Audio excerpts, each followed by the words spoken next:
COVID-19 when health officials in China admitted they had a problem. Health authorities have activated their most serious response level after an outbreak of a new type of viral pneumonia in central China.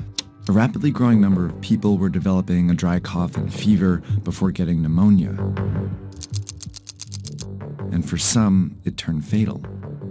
Doctors have named the disease COVID-19, or coronavirus disease 2019, indicating that a type of virus is causing the illness. When they tried to trace its origin, they found a likely source: this food market in Wuhan. Out of the first 41 patients, 27 had been here. It was New Year's Eve 2019 when health officials in China admitted they had a problem. Health authorities have activated their most serious response level after an outbreak of a new type of viral pneumonia in central China. A rapidly growing number of people were developing a dry cough and fever before getting pneumonia. And for some, it turned fatal. Doctors have named the disease COVID-19, or coronavirus disease 2019, indicating that a type of virus is causing the illness. When they tried to trace its origin, they found a likely source: this food market in Wuhan. Out of the first 41 patients, 27 had been here. It wasn't conclusive evidence, but Chinese officials quickly shut down the market. They had seen this happen before, at a place just like this. The health officials are trying to get a grip on an alarming outbreak of SARS. The virus originated in mainland China. Has spread across the country. The disease had been festering for months in southern China. In 2002, a coronavirus had emerged at a very similar market in southern China. It eventually reached 29 countries and killed nearly 800 people. Now, 18 years later, this coronavirus is in at least 71 countries and has already killed over 3,100 people. So what do these markets have to do with the coronavirus outbreak, and why is it happening in China?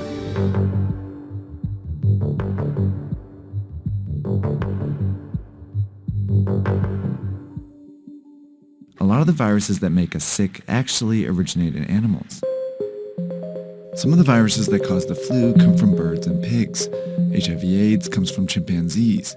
The deadly Ebola virus likely originates in bats. And in the case of the 2019 coronavirus, there's some evidence it went from a bat to a pangolin before infecting a human.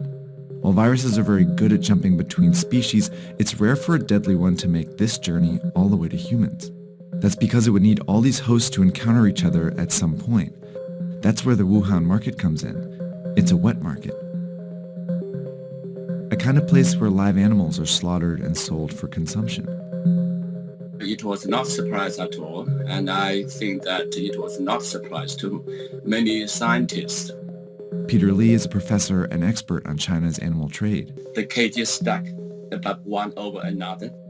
Animals at the bottom are often soaked with all kinds of liquid, animal excrement, pus, blood, or whatever the liquid they're receiving from the animals above. That's exactly how a virus can jump from one animal to another.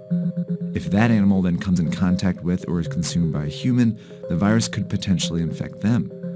And if the virus then spreads to other humans, it causes an outbreak. Wet markets are scattered all over the world, but the ones in China are particularly well known because they offer a wide variety of animals, including wildlife. This is a sample menu reportedly from the market in Wuhan. These animals are from all over the world, and each one has the potential to carry its own viruses to the market. The reason all these animals are in the same market is because of a decision China's government made decades ago. Back in the 1970s, China was falling apart.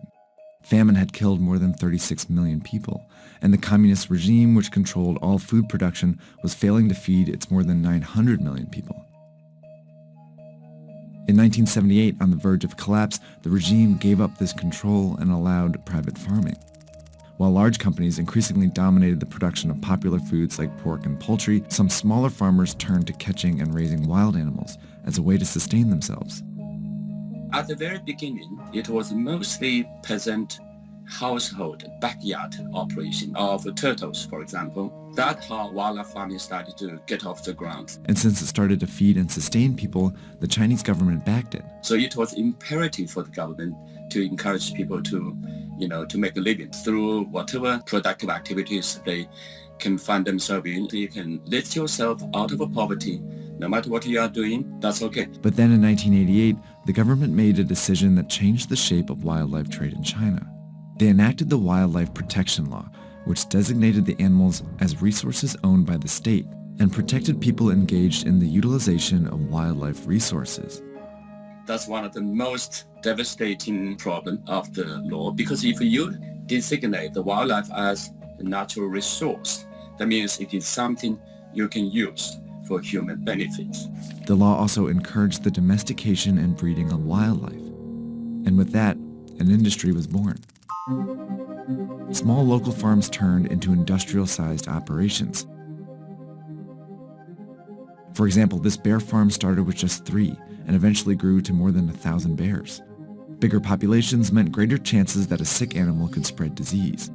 Farmers were also raising a wide variety of animals, which meant more viruses on the farms. Nonetheless, these animals were funneled into the wet markets for profit. While this legal wildlife farming industry started booming, it simultaneously provided cover for an illegal wildlife industry. Endangered animals like tigers, rhinoceroses, and pangolins were trafficked into China.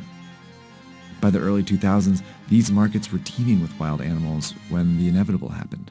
The latest on the deadly SARS virus, the worldwide death toll up again today. China has reported more than 1,400 cases of infection nationwide. It is what health officials have feared all along. In 2003, the SARS outbreak was traced to a wet market here in southern China. Scientists found traces of the virus in farmed civet cats. Chinese officials quickly shut down the markets and banned wildlife farming. But just a few months after the outbreak, the Chinese government declared 54 species of wildlife animals, including civet cats, legal to farm again. By 2004, the wildlife farming industry was worth an estimated 100 billion yuan, and it exerted significant influence over the Chinese government. Wildlife farming industry was tiny in China's gigantic GDP, but the industry has enormous lobbying capability. It's because of this influence that the Chinese government has allowed these markets to grow over the years. In 2016, for example, the government sanctioned the farming of some endangered species like tigers and pangolins. By 2018, the wildlife industry had grown to 148 billion yuan and had developed clever marketing tactics to keep the markets around. The industry has been promoting these wildlife animals as, tonic products, as, bodybuilding, as sex enhancing, and of course as disease fighting. None of the claims can hold water. Yet these products became popular with an influential portion of China's population. The majority of the people in China do not eat wildlife animals. Those people who consume these wildlife animals are the rich and the powerful, a small minority. It's this minority that the Chinese government chose to favor over the safety of the rest of its population. These parochial commercial interests of small number of wildlife eaters are hijacking China's national interest. Soon after the coronavirus outbreak, the Chinese government shut down thousands of wet markets and temporarily banned wildlife trade again. Organizations around the world have been urging China to make the ban permanent. Chinese social media in particular has been flooded with petitions to ban it for good this time. In response, China is reportedly amending the Wildlife Protection Law that encouraged wildlife farming decades ago. But unless these actions lead to a permanent ban on wildlife farming, outbreaks like this one are bound to happen again.